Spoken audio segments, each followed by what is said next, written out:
before we do start rating, which I told everybody to do, I just want to mention something that So, are you guys thrift shop fans at all? I go sometimes. I've been. I'm a huge fan of thrift shops. So I went down to Florida and to visit my in-laws over the past week, right? And down there, they have these crazy buildings called estate buildings, where people. These are where people have gone in when everyone's dead, I guess, in the house, and there's nowhere to put these things, and they buy up all the stuff they have.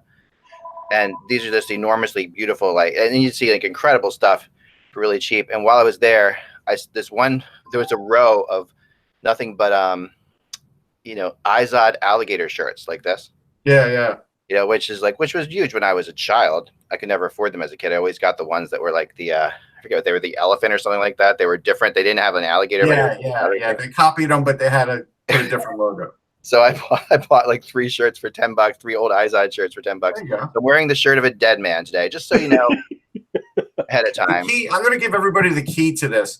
The key to this is for clothes to do that in a neighborhood that's way more expensive than yours. The clothes that you get, their hand-me-downs are really like something that you've never bought. Oh, I know. Really I bought 3 like really nice polo shirts that would be like $100 a piece. I bought them at a thrift shop for $6 a piece, like that kind of thing. That's the way you do it for clothes. Now you can just walk in a regular thrift shop and get some good like dishes, some like older dishes, pet dishes, pet cat food, things like that. You could do that, and it's a good way to do it actually.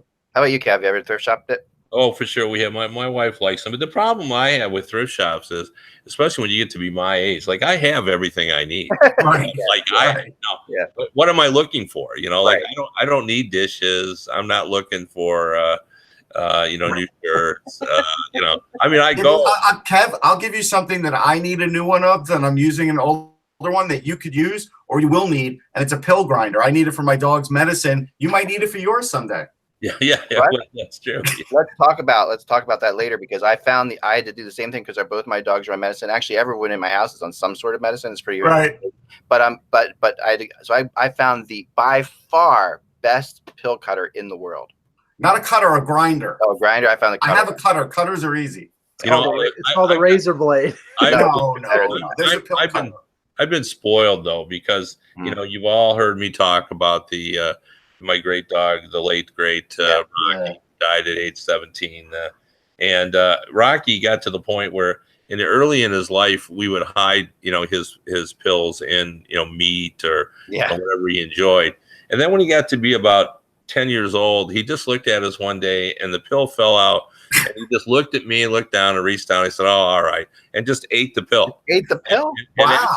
After that point, we just started handing him the pills. And probably from age 10 to 17, he would just. That never happens. I mean, I have to literally take the pill and shove it in the back of my Shih Tzu's mouth. Yeah. All the way back. At one point, she was like, and I'm like, oh my God, did I just throw it into her windpipe? You know what I mean? I'm like, God, I was terrified that I choked her. Fine, but it was just like, I'm like, oh my. So I really, our dogs, we can't do that.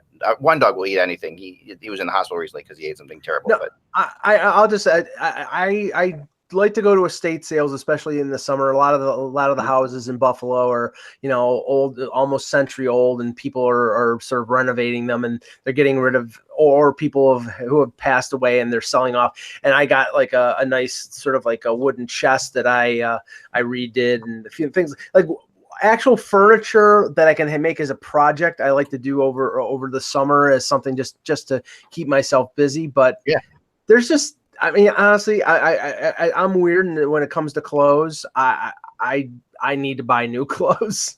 I just need to buy them new. Yeah, I mean, my wife's the same way. My wife's like, she was like, I really like that shirt, and I'm like, I'm not going to tell you where I bought it. She's like, you're not going to tell me where you bought it. That's what she said to me, because I don't want to know, because I'm afraid. She knew immediately that I bought it from the estate thing down there. Actually, there's one other facet to this, and then we got to start hockey. There are estate sales now on eBay, and I did buy.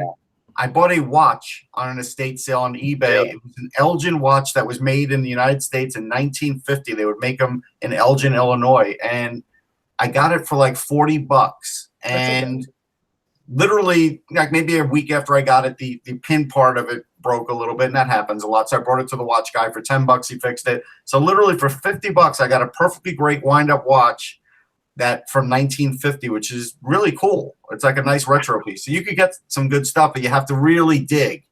This was like after like hours and hours and hours and days of digging. You really? I will tell you about the greatest estate sale that everyone on this call, including those of us who are watching and listening, would have loved to be at. And those who are from Michigan may remember it if you're older. But there was two gentlemen who had been the clubhouse attendant at the Detroit Red Wings. I cannot recall their name for the life of me. And one of them had held the job, and then his son ended up having the job. And the elder man had died years before.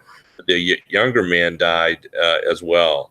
And all of his stuff, which included, more than 100 sticks and every program and sign programs and all sorts of hockey memorabilia, all went up for auction. And there were all sorts of dealers and collectors in there. And this was in the 1990s. And there was enough stuff there that even just a collector or an interested party like myself could bid on some things. And I ended up buying a signed program from 1955 that was signed by every Detroit Red Wings. I bought a Gary Bergman stick, which I still have in my office, a game use stick. I probably ended up buying, I don't know, like 10 different lots. And, there were literally thousands of lots, and like everybody got something. But most of the people there were for the big ticket items. But I pretty much spent the entire day there, and I think the auction lasted a couple of days, if I remember correctly. There are people that maybe on this call that actually remember this because it was a pretty famous auction in the Detroit area. Well, I used this as one of our our ex-attic items. There was a photographer whose house was up for sale. There was an estate sale. He was a freelancer for UPI, and he had a whole slew of photos. And this one is probably from like 78 or 79, and it's Joe Perreault, Danny Gare, Boreas Salming, and Mike Palmateer. And I'm gonna get this thing blown up, and it because this is like the Leafs and the Sabres of my youth at the odd. And, these are a couple of them are my favorite players. So it's a keepsake, and I got it for $5. So you should get one for the Leafs Cup parade and then frame that. Yeah. Yeah. Exactly. I'm not sure going to be alive for that one, Russ. Yes. No, I mean from the 67 one. You might not be alive for the other one. Who knows? Well, I was alive for that one. That was a month. Okay, Here we go.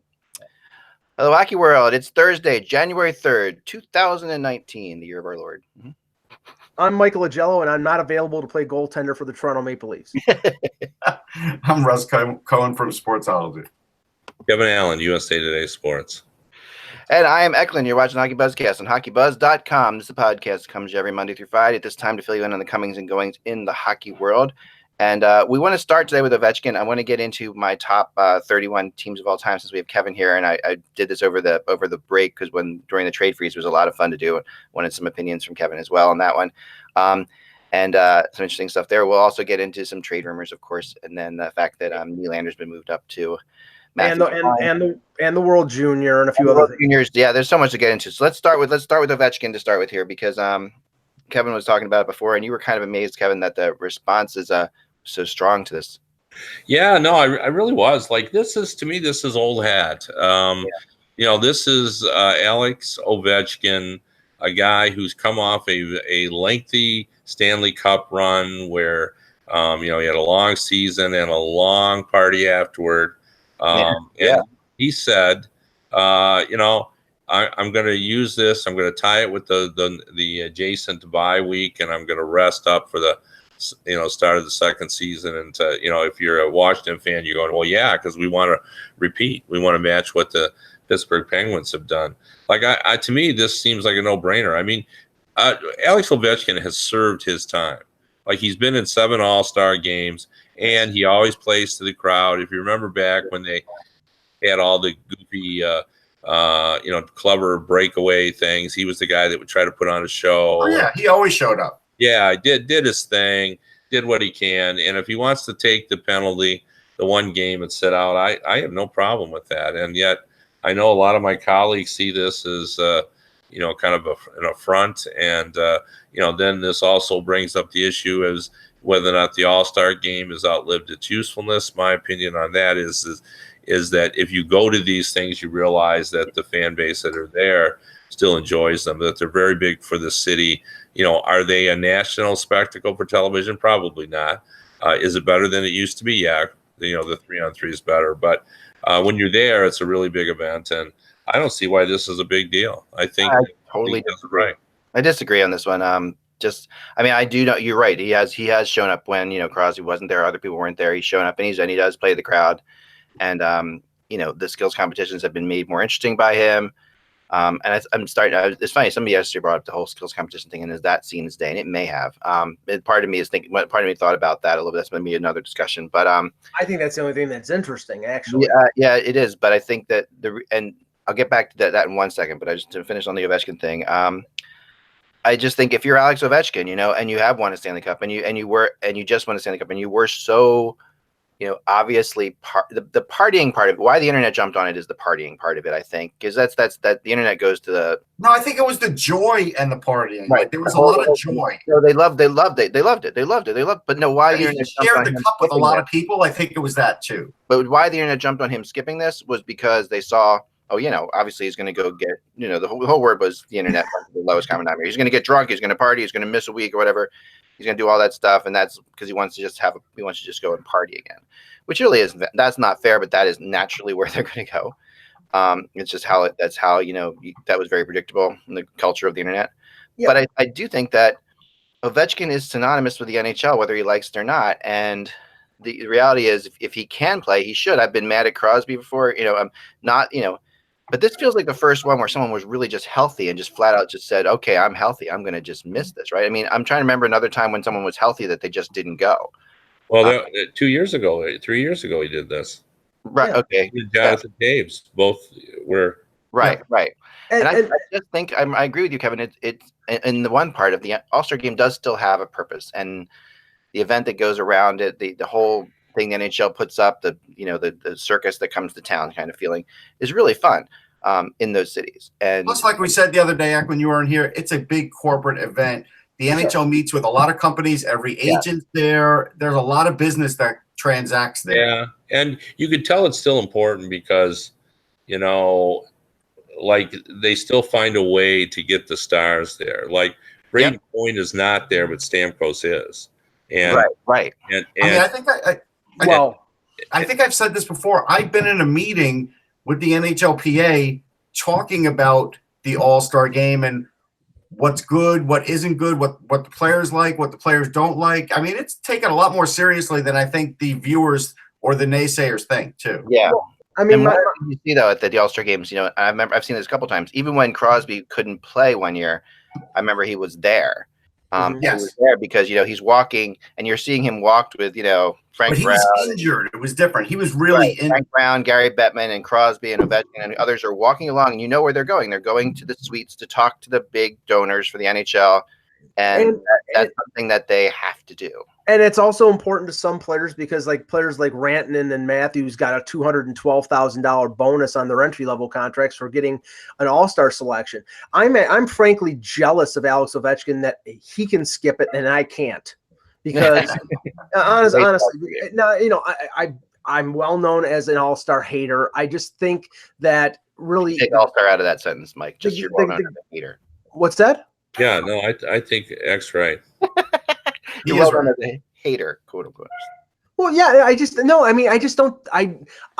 see the purpose in it anymore. I enjoyed it when it was Gordie Howe and Wayne Gretzky at the Olympia. What was it, 1981? I think it was. It was not the year that 81 or 82. I mean, that was a spectacle. Now it's a sideshow. And the thing is, I actually like the skills competition. That's entertaining because you get to see who has the hardest shot and who skates the fastest. But the game is dreadful. And I suggested when Ken Campbell, the Hockey News, and I know Pierre LeBrun also is somebody who thinks that the All-Star game should be done away with.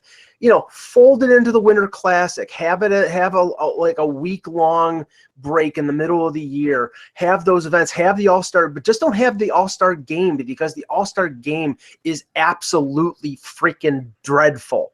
I like it. Yeah, but that's really not true, Mike. If you're there, like I get that. I mean, and so like, you're just what you're talking about is the television spectacle. But when you're there, I think it's for the fan base, it's a lot of fun. Now, I'm with you. I do not enjoy the All-Star, experience in terms of the game and everything, but I always have viewed it as the NHL convention, which we've sort of alluded to. It is, and you get to see people, you get to talk to people. Yeah, you don't see them, and like I said, I think the NHL sort of understands, where it's at. That's why John Tavares is there. That's why Steven Stamkos was picked. That's why Erik Karlsson is going to be in the game, because the NHL understands that for the fans who are there, it's a rare opportunity for them to see the top players, and that's why it takes a while for younger players to kind of get in there, because I think they sort of do gauge. Okay, well, would the fan base rather see Braden Point or Steven Stamkos? Well, even though Braden Point is having a much better season, I think we know the answer to that. I think the fan base would still prefer to see Steven Stamkos. Well, and you know what? I'm okay with him doing this, but I'll tell you what. If he starts posting on Instagram, like on vacation or having fun, he's going to hear it. And so I hope he stays away from that. Yeah. He will. Somebody will be smart enough to tell him not to do that, I think. Well, but yeah, I mean, I do want to talk about the Karlsson thing real quickly, because I wrote about today. I just think it's ridiculous that Karlsson's at this game, and just because of the fact that they overlooking the season that Giordano's having in Calgary is just crazy. Like, you can't get past the fact that he's but I mean, this again, if we're going to pay homage to the event there, you want 3 members of the Sharks. I mean, that's just the tradition. Yeah, I guess. That's just the way we do it. Everybody kind of knows going in that they're gonna, and they even altered the format. They got 3 defensemen to sort of accommodate the extra defensemen in San Jose. Yeah, it's funny though, Kevin. They choose for the Atlantic. They choose Keith Yandel, who's not even the best defenseman on his team, let alone one of the best 3 defensemen in the Atlantic. And they choose, and the one I had the most problem with. I mean, Mitch Marner losing out, not even having a chance to get in. I think it's an injustice since he's in the top 10 in the league, but that it is what it is. The fact that the 2 best goaltenders in the Atlantic Division are Andrei Vasilevsky and Frederik Andersen, and they chose Howard, who's not the best player from Detroit, who should have been Dylan Larkin, and Carey Price. See, this is the difference, Mike, between you and even the fan base in Detroit. Right. In Detroit for 2 weeks, they've been talking about how Dylan Larkin can't possibly make the All-Star because there's so many really good forwards. You got to take one from every team. And you know what they've been saying on television for 2 weeks? It's probably going to be Jimmy Howard. And the reason it's going to be Jimmy Howard, they explained it all and laid it all out there. So when it happened, everybody in Detroit understood. Well, even Dylan Larkin, knew it was going to be Jimmy Howard, because that's the way it worked, and that was the best way to get everybody sort of figured in and everything else. Like, everybody was doing the permutations. They sort of figured out. I mean, the league keeps adding teams. Just expand the rosters. That's all. Well, that I think that's a fair criticism, Russ. I mean, I think there are people who agree with you that says, why does it have to be this number? But one of the issues is that the players want to get enough playing time. They actually enjoy the format, so they want to. True. I know that Patrick Laine was not included in the original lineup. He's one of the 8 that can be voted on. But I mean, what is the guy, 2nd in the NHL or 3rd in the NHL in goals? And he doesn't get like 5th or 6th. Okay. Oh boy. Like 3. He's only got 3 goals. But, it's just the format. Like, everybody kind of knows and they understand, and they're just trying to figure it out. And like I wrote the same thing everybody else did. Everybody wrote snubs and all that. But I just wrote it more as, this is why this happened. Don't you think if you had another forward line and 2 more defensemen, you would probably be fine, and then you would be in a situation where you could just lengthen the game a little bit to give these guys playing time? I mean, it doesn't. God forbid. No, but I mean, it's a tournament anyhow. So X-ray, they're mini games as they are. I mean, I think it's fair criticism to say, well, why don't you just sort of enhance the the roster, or you could not have a representative from every team. But I actually think that's a tradition that I like. Yeah. No, you have to keep that going. Unfortunately, every All-Star. I mean, it's not. There's nothing more depressing than having an All-Star game. Well, and you're a fan of a team that doesn't have a player there. That's the one issue that causes even more than the format. The fact that why Keith Yandel had to be the the choice of the Panthers, and why Mitch Marner couldn't be on the team, and all the rest of the. Although if Gritty showed up with the captaincy for the Flyers, would anybody really care? I don't know. I think Gritty. I think the mascot game is going to be hugely attended. By the way, that there is a mascot ice hockey game that goes on before the All-Star game. We don't know if it's going to happen again this year. It's not. I don't think it's been every year. Are there any like the Friday Saturday format? I do. I like that better. Yeah, that's good. I like that better. I like the mascot game a lot. I've gone to it. It's hilarious. Is there a bridge? Gritty is such a friggin' star that if there's a mascot game, they're missing. Is there a bridge? Gritty's going to bring an entourage. Yeah. Can I want to, speaking of mascots, I want to bring up, I have a beef about mascots. I did my piece on Gritty, as all good national hockey writers had to do, because Gritty Gritty's big. Gritty is very, very big. I was told that I could not interview Gritty because there is a code, and I'd actually sort of heard this before, although I never had it articulated. There's a code about mascots that they don't speak, and they're not interviewed, and the Flyers told me they were following the code. Well, so I had no quotes from Gritty in my piece, and then my boss shows me an article where Gritty is indeed quoted, and so. Do the Flyers just pick and choose? Do only the local guys? I will get to the bottom of that. I mean, Gritty tweets. I know he does. Yeah, you can certainly pick off his quotes from his tweets. I mean, there's not a lot of English from their tweets. I mean, have you ever been with a mascot that spoke to you? It is kind of creepy. Like, it happened to me one time. Years ago when I was taking my kids to Disney World, and we were going to waiting in line to see, like, I don't know, Skitch or something like Milo and Skitch or whatever it was. And we got to the front of the line, and I heard the mascot thought that I was the helper and turned to me and says, "How much more of these do we have to do?" But imagine giving mascots voices. Like, think about what would Hunter and Edmonton sound like. I mean, no wonder they don't talk. They terrorize children. Well, mascots are all in the news now, because of the crazy thing that happened in Texas with the Texas Longhorn attacking. I'd like to point out that I wrote about Bevo much earlier in the season. So Bevo, that's a true story. I did write about Bevo. I'm not doubting you.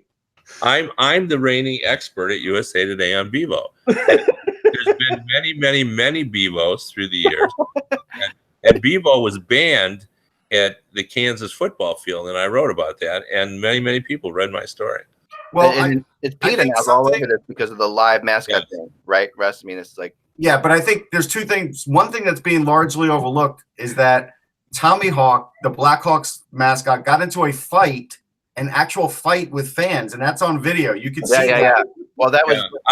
I thought you were going to say what was overlooked was that the Georgia Bulldogs started the fight with. No. And then the other thing is, I met Sharky without his costume, and I never outed him. Your personal life, Russ. I mean, what you do on your own time is your own. I met the guy. That's all. I'm just telling you. Okay. I met the guy who does Mickey Mouse in Winnipeg. Yeah. There you go. So I've high-fived Carlton the Bear. Can we end this before we go any further down this rabbit hole? Let's move back to hockey because I won't even tell my Penguin story. All right, so which is a great one. But look forward to if you subscribe to Patreon, I'll put it on there. All right, so here we go.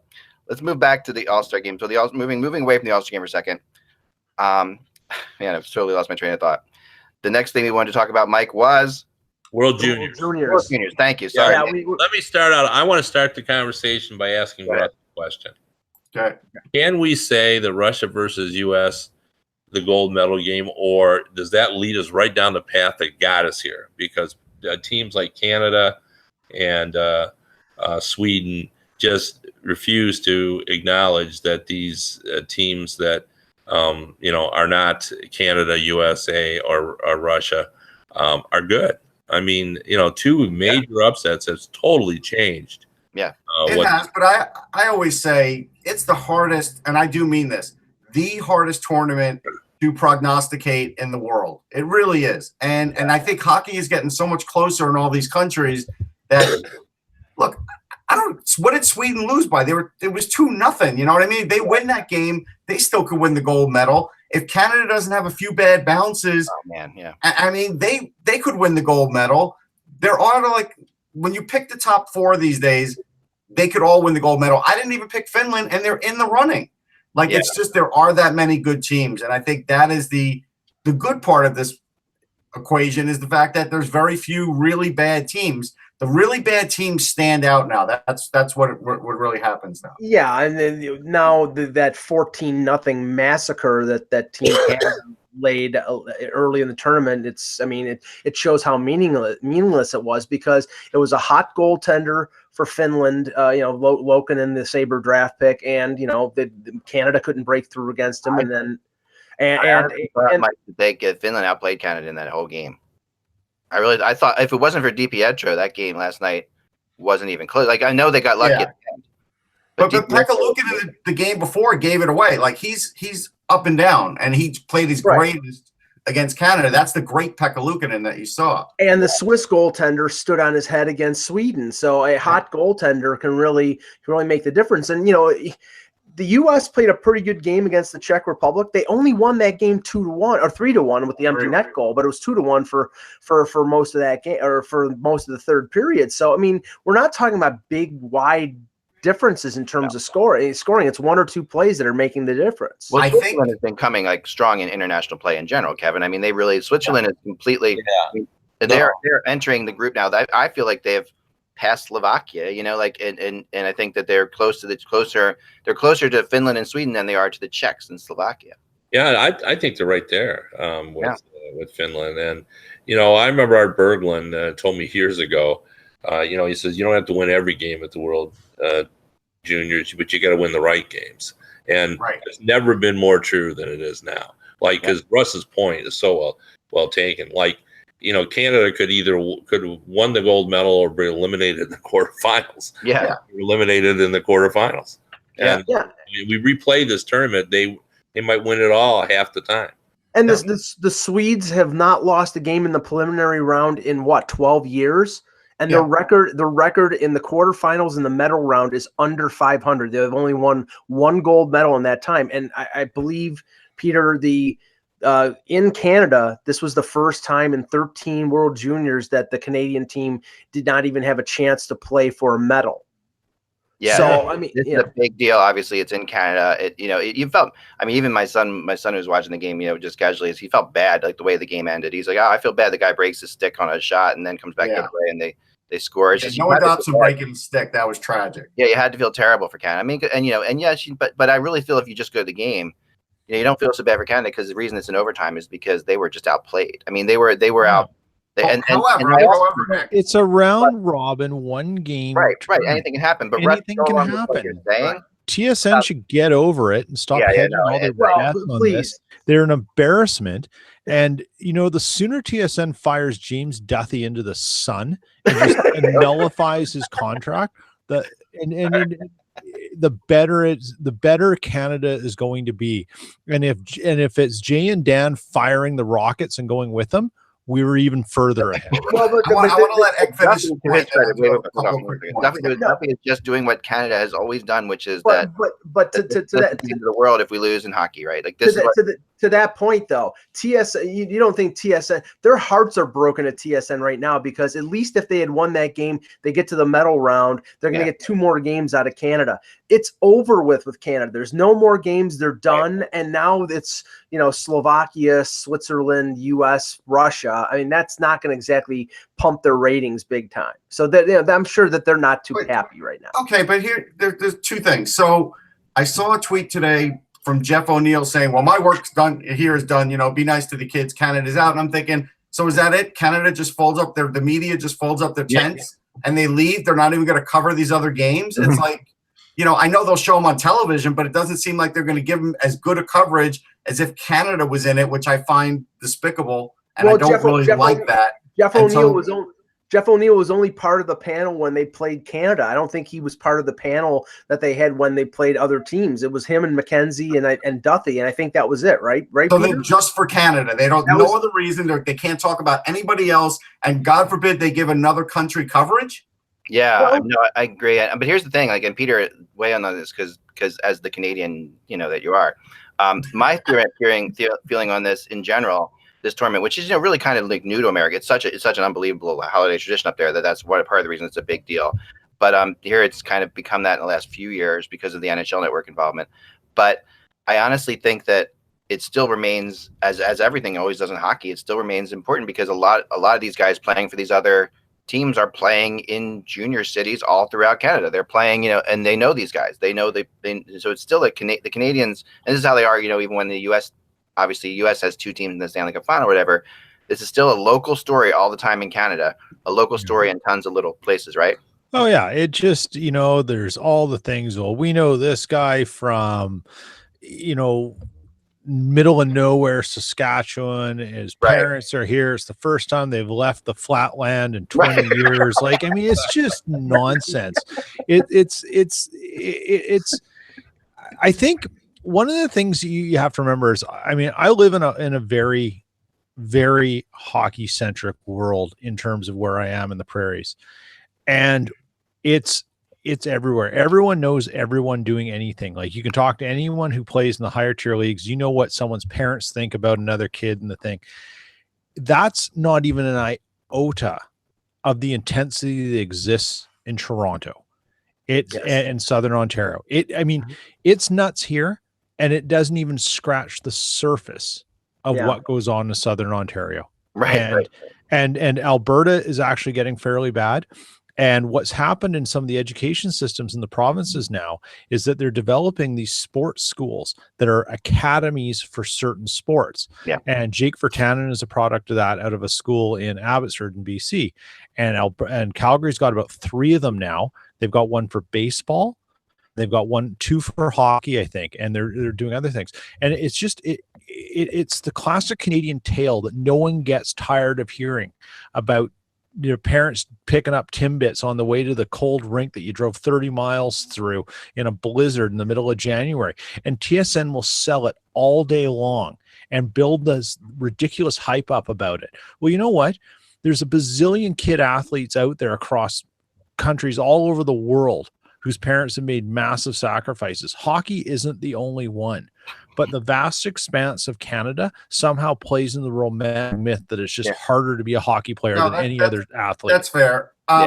Mike reminded me going into this tournament though that I didn't love Tim Hunter as a Canadian coach, and when he didn't put Morgan Frost on the ice for overtime, his top scorer, that made no sense. How much Morgan Frost in general in that game, Russ, was unbelievably ridiculous. Yeah. Like Morgan Frost, and I'm not just saying that because, obviously I'm watching him in the Philadelphia, but he was one of the best players on the ice whenever he was out there, but he was playing on the 3rd or 4th line and hardly ever out there. That's because of age. There's a whole class system. I'll get past that. But the fact that you don't have your top scorer on the ice in overtime, are you kidding me? And one of your best players too, like one of the best start overtime. It's not because of age, because he's 19. It's because of the fact that he's not a big player. He didn't play center because they wanted to play Hayton at center. Well, that's true too. But he might be 19, but there's a few that have more experience. Yes. So we'll go with that word. No, that's true. That's true. I'll go with that. But to Kevin's point earlier, just to put a bow on this, I don't think we can say yes, it's going to be U.S. Russia, because the Swiss now are one of those system teams that can shut you down, that can limit the scoring opportunities, that can make the game 2-1. I'm not as much about Slovakia. I mean, I wasn't that impressed with Slovakia last year at the World Junior here in Buffalo, but I mean, we'll see. But and the Russians, I mean, when they beat Canada, they only beat them 2-1. So I mean, it's whoever the opposition is going to be, they're probably going to be close games. I'd be very shocked if there are any blowouts in any of the remaining games. I'll give you what I think the biggest takeaway should be. The biggest takeaway should be Jack Hughes didn't play for like 3 games. He comes back in and for a few moments in that game dominates, but skating-wise, he was the best skater in the tournament in that game after a 3-day layoff. And that tells you the greatness of this kid. Now, everybody wants to make a big deal about Noah Cates' goal, and it was a nice goal because he has to finish it. But Jack Hughes had to go through traffic to get him that puck to make it even give him a few seconds of an opening there to get that goal, and that's something that kid does every game.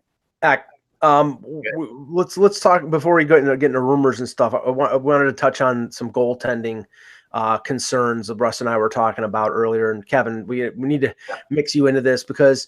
And I spoke to an expert, so I'll just okay. I mean, and this is the thing. I mean, I'm not going to make this Leaf centric, but right now, Frederik Andersen is out with a groin injury. Garrett Sparks gets hurt in practice yesterday, gets concussed on it with a shot that hit his mask, and now Michael Hutchinson, who we talked about last week, is going to start for the Leafs today against Minnesota. The thing that concerns me, and it's not just Anderson, but on other goalies out there, and Russ will expound on this. Anderson has been probably over the last 3 years the busiest goaltender in the NHL. He played 66 games the last 2 seasons, every game in the playoffs that 7 games and 6 games against Washington and Boston. This year he's on pace for the same thing, and he comes down with a groin injury. And most times groin injuries are brought on by fatigue and overuse. And the criticism of Mike Babcock was, and this was brought up back in training camp, was, are you going to limit Frederik Andersen's use? Because at the end of the year, he looked worn out, and he said, well, I will if I can, but if I can't, if it depends on the playoffs or depends on positioning, then I'm going to play the guy as much as I possibly can. And that mentality has to be changed in this league because of teams like New Jersey, teams like Los Angeles, teams like Philadelphia, who have overused their goaltenders. Yep. Russ? All right, so I spoke to Kevin Woodley, who from In Goal Magazine, NHL.com, used to be my former boss because I used to write for In Goal. Here's a few things, and this is something that I've been noticing for a while, and I'm going to write about it, but I'll talk about it a little here. So the Flyers situation, clearly this year, even though Elliott was the number one, they still really had a tandem, and they never really played the tandem the correct way, right? So then you start getting injuries. And then when you bring up that next guy or that next 2 guys, depending on how bad your injuries are, you definitely have a tandem at that point. And I think that's where you have to go in this league anyhow. And I think you have to manage each guy to their strengths and abilities. You can't do something like play Anthony Stolarz 9 games in a row and a back-to-back after coming off double meniscus surgery. So in other words, playing the hot hand doesn't work anymore. It's a short-term fix. It worked for the Devils last year for Kincaid, and now Kincaid is essentially bad again, or not a number one. They overused Corey Schneider. They may start to use over Mackenzie Blackwood. And so what I was told by Kevin is most times the hot hand is the head coach's call, and otherwise it's the goalie coach's call. And so I think playing the hot hand has to stop in this league because it's a short-term fix and a bad plan long-term. And when you have goaltending that's up in the air, like you see in Philly, like we saw in New Jersey until they brought Blackwood up, and everywhere else, most of the time the team caused it. Most of the time. Interesting. What do you think? I think when it comes to goaltending, I don't think one size fits all. Historically in the NHL, there are some guys who were capable of playing a lot of games. In fact, they were better. If they, continued to play on a regular basis. There were some goalies who couldn't handle the workload. And I really do think that's where, if you have a guy like Mitch Korn, who's really sort of transformed this season, the Islanders goaltenders, much like he's done in his previous stops. But if you have a quality goaltender, I think they have a pretty good read on, where goalies are at. But I think all what's been said here is fair. Like, in some cases, goalies do look tired at the end of the season, and it's pretty clear that they've been overplayed. And then, in other cases, you'll have goalies who will tell you, I really, in order to stay sharp, I got to play 60 games. Right. That's what I feel. And, I think you got to factor all that in. And I think they're kind of sorting it out right now. And today's game is so fast that the mental strain, I think, is almost as great as the physical strain. Like, you're just on edge for 60 minutes plus if you're a goalie. And I think sometimes you just need a mental health day as much as you need the physical rest to have off. And now you see that now, like, more so than in the past. Well, they'll tell the goal, I don't even want to see you at the rink. Don't even show up. Not only are you taking a practice off, but most teams, and this is the point I was going to get to, now are, and I know Lundqvist is among those, their rest is coming in the form of practices off as opposed to games. Right. Now, whether that's right or wrong, that's where a lot of them are headed. Now, Peter, I know that like with Hellebuyck, I mean, when it was him and Pavlik sort of splitting it down the middle, Hellebuyck didn't really benefit from that. But when he was basically given the reins, then he was, I think, he was the much better for it. Yeah, right, he was. But Hellebuyck, you've got to go back and look at where he'd been and what he'd done. Like, he proved himself at the AHL level, taking a team that maybe wasn't that talented to the Calder Cup final, where they finally got exposed. Like, he did the route.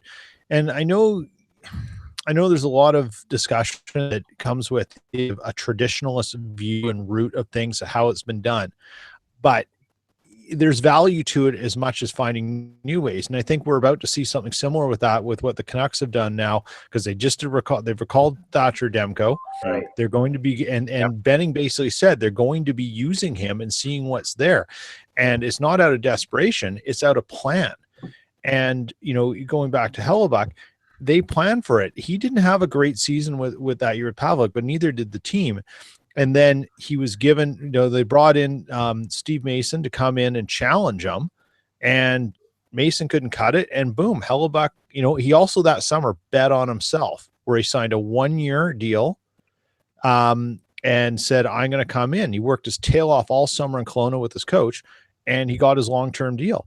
Well, and, there's a way to do it, and there's a way, and I think the way of doing it speaks to Russ's idea of not worrying about the hot hand, but making sure you've always got a goalie available who's ready to go. Right. So talking about that, the other point that, as Kevin and I were going back and forth, what he had said was, because he covers the Canucks, with Markstrom, he's 28 years old.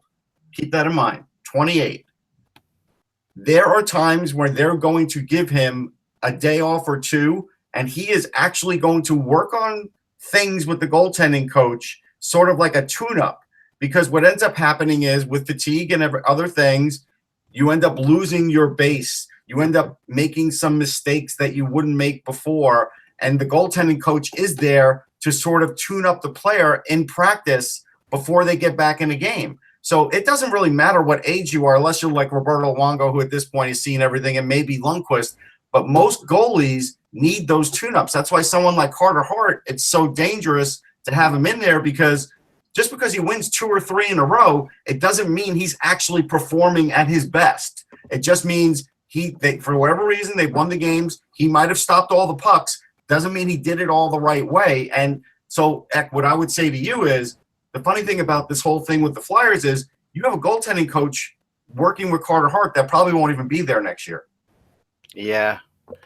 Yeah, I mean, the Carter Hart thing is it's fascinating when you bring in young goalies. I mean, I think I kind of go with Kevin. I don't think there is I think there are still goalies in the NHL at this point that want to play all the time, that are better when they play all the time, and there's goalies who can tandem. There are goalies who can't tandem. Like Mason, we knew Mason going into Winnipeg was going to be a problem because he's not a tandem goalie. He's never been able to be a tandem goalie. Whenever Neuwirth would get hurt, Mason would thrive because he would play all the time.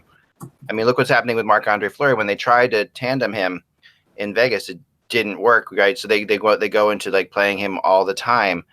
Yeah, you are risking something there, but it's not, and you're risking more groin injuries. But some goalies, you might be talking about 6 goalies in the league that operate that way. The rest are still on tandems. Yeah. Well, yeah. I think you're talking about that, but I think that in general, you're talking about 6 spectacular goalies, right? And you're talking about the fact that you have this one level of goalies, and then there is a huge level of. But there are freaks of nature. Like that's not the norm anymore. It used to be the norm. It's no longer the norm. Well, I do think, and I think you're right. And one of the reasons for that is the parity is so close that you have to get so many points from your backup, right? It's you have to. One of the interesting things that when the Jets, when they made the move that year to send Pavlik down to the AHL at the start of the season, it was a controversial move. It was the last year of his contract. It really iced the end, put the end on there. Kevin Cheveldayoff did an interview, and he let I mean, I think he didn't do anything wrong. He wasn't being sneaky about, but he let sort of out some of the information that they track on goalies. And I would suspect the teams that are using their own tracking and their own and buying the data are finding out about things about how goalies save based on workload and where they're finding things. So what they're trying to do is, like, Paul Maurice often talks about how he looks at the next 10 games and where he sees goalie changes and stuff coming in based on rest time, work time, and other things. And they're going to know, like, the guy's letting in this many goals after he's played 3 games in a row. Like, that's the level of detail they're getting to. Right. And so I think what you're seeing is, you want to see your number one guy in that 50 to 60 range. Right. But what those games are is just as important as the total number. We just look at the total number, not who they are, where they are, how they fit in the schedule. Up until the time he had a minor injury late in the season, the only time that Curtis McElhinney played for the Leafs last year, and he had the best stats of any backup goaltender in the league. He only played in the second of back-to-back, and that's where the mentality of coaches like Babcock, who like to go with the same guy, they have to. I think they have to break out of that because really, I mean, I don't think Frederik Andersen, if you expect to get the best out of him, can play any more than 60 games. Then that means an extra 6 or 7 games that he shouldn't be playing. And that makes a difference when it gets to the middle of April and it's time for a run in the playoffs. Now, Kevin, I wanted to ask you this because we sort of talked about it briefly, but the comments of Jim Lites in Dallas about Benn and Seguin, I think it's pretty unprecedented that he used the language that he did and was so forthright with the media about 2-star players. I just wanted to get your thoughts on what you thought of that. I've known Jim a long time. Obviously, he was in Detroit. He was married to Denise Illich years ago. I got to know him when he was a young executive with the Red Wings. It's like, it was really kind of shocking. And it was clear that the owner wanted a sort of public airing of the grievances against how his superstars were playing. And I think they had tried everything, including several closed door meetings and talks with the GM and the coach, and nothing had worked. And I think they saw this as an opportunity. I don't know if this is it. In fact, I don't think this is a good way to go about it. But they thought, I think they could light a fire on them. It's funny, but I watched them play that night after that happened, and it didn't inspire them to greatness. I can tell you that. Yeah. I watched them play. And it was coming off a game where the last game before those comments, they won over Nashville 2-0. Which but they had played poorly in that game. Okay. Yeah. And also, it came after a Thursday morning skate. And it wasn't just Ben and Seguin that Montgomery was mad about, but he thought that the skate was just terrible, and he said it was an embarrassment. And it really is an odd thing. Like, this could really have a lasting impact. Well, Kevin, people who cover the team though have seen this before, because let's face it, Dallas is a party town, and so we have heard. I have heard this from some of people who cover their team before, so that it is something where this isn't like an isolated incident with just this roster. It's happened before. Yeah. Well, but they've never really singled out players like no. And I thought, to me, the one that like going after Ben the way he did, but the Seguin comment about hitting the post, the that's the one that really sort of got me. Because you could see maybe the reporter saying, "Yeah, but Jim, Seguin's leading the NHL in posts, and he just seems snake bit this year and no puck luck." And you can just see Jim Lites sitting back going, wah, wah, wah. I've heard it all before, but, get in closer, get your shots on frame instead of, ringing it off the post. But I don't see that as good policy. Alienating your superstars, especially one that, I think Seguin and Jim Nill are pretty tight. I agree. Nill thinks the world of Seguin, and I think Seguin believes that Jim Nill sort of rescued him out of Boston. So I was really kind of shocked by that, and I don't think that's good policy. I mean, I don't know the backstory, and maybe there's more there, like you're saying, but it just doesn't seem like. And the thing is, they both have no movement clauses, so they don't want to go anywhere. They're not going anywhere. So it's just a lot. It's a lot of noise, and I don't think anything. Maybe it lights a fire under them, but I don't know. I thought their reaction to it was great. I mean, they both said that they can play better. They both neither of them had any issue with it. They weren't happy with it. They did say they weren't happy. Of course, you're not happy with it, but that no one would be happy hearing their one of their superiors say that about them, right? But at the end of the day, they weren't disputing it either, and it didn't turn into a big thing. And you know what? The Stars are 4 points behind the Predators with the same amount of games played. I mean, it's like what I feel bad about. That's the great thing about it. They're not a bad team right now at all. No. What I feel bad about is Jamie Benn's just not the same player since the hip surgeries. I don't think Jamie Benn's actually done anything egregious here. I think Jamie Benn's given it his all. I just think his all isn't what it was a couple of years ago when he was almost dominating the league. Yeah, I would agree with that for sure. Yeah, that well could be true. That's for sure. That's definitely true.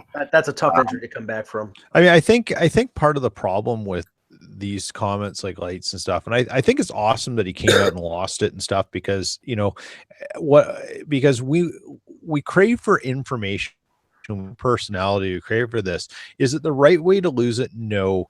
He probably could have lost it in a slightly more articulate way, but I appreciate the openness of it. But the thing with Ben is that, and I think what everyone forgets on this, is it takes two parties to make a deal. Ben didn't hold a gun to Jim Nill's head and said, sign me for this. Jim Nill had to come into the game and understand what the risk is too. And you have to sort of have a level of understanding of how contracts work and how you arrive at numbers, arrive at terms, arrive at all the variables and the risk that comes with it. And the risk for every player in the league is a potential injury that changes their ability to be what you're paying for. That's part of the game. Sure. Yeah. No, I agree with that. I do think that Lights even pointed out that he didn't regret the contracts. He just wanted them to, play at a higher less post level. And I think it was even beyond the production. I think it almost, if you read between the lines, they wanted more leadership. They wanted more rah-rah, lead by example. We talked about this on an earlier Buzzcast, and I made the point that, Ben and Seguin being the guys in the locker room who are taking control of it and leading and saying to the guys who aren't producing, you got to pick it up. We got to help you do this. You got to be a leader. Like, you've got to bring these guys who are in there into the fold and get them to buy in. Like, that's part of what you're paying for two top guys to be as well. Russ, you had an observation about the Winter Classic of the Hawks. Yeah, I was the only one who reported it, but other people noticed it. At the Winter Classic afterwards, I was in the Blackhawks / Notre Dame locker room, which, by the way, no media has ever really been allowed in the Notre Dame locker room. It's just the way college sports is. And we were in there, and nobody took pictures or anything. But I could tell you that this locker room is even bigger and more posh than the New York Yankees locker room. Really? It's really unbelievable. Anyhow, getting past that, when it was sort of winding down a little bit from interviews, and there were just a couple of guys straggling, Brent Seabrook was already dressed and asking where the buses were. And it was sort of like a bad look because he said it loud, and a lot of us turned around and noticed. And to me, that just screams frustration from a guy that's used to winning, that's not winning. And so he just wants to sort of do his job, do his interview, and get the heck out of there. And I think, unfortunately, they've got a few players like that right now. I mean, in that game, I've never seen Duncan Keith be less utilized. He wasn't utilized at the point. He was out there for some of the penalty kill. Like Eric Gustafson was their point guy on the power play. Everything else, I think he has more points than Keith on the year. So, this is now what you're dealing with. And Taves is still super classy, taking the bullet for all of this. That's really true. I mean, Taves he's so classy, just such a great. It's ridiculous. Leader. Yeah, I mean, he's the kind of captain, I mean, through the good times and the bad times, he's very even, very stable. I mean, they were winning Stanley Cups, and he was no different than he is right now when they're struggling. it feels like he's the guy who takes it all on himself. Really impressive. I mean, it really is. Yeah. There's no question about it as this goes along. It's just been very impressive. But that's all the time we have for today. We'll get into everything more. Kevin, thanks so much for joining us. My pleasure. And we'll definitely get into more again tomorrow as we join. We'll be back for one more day this week and then back to regular schedule next week. But thanks. Back to the Monday through Friday grind. Back to the Monday through Friday finally. Remember, without the buzz, it's just hockey. We will talk to you then.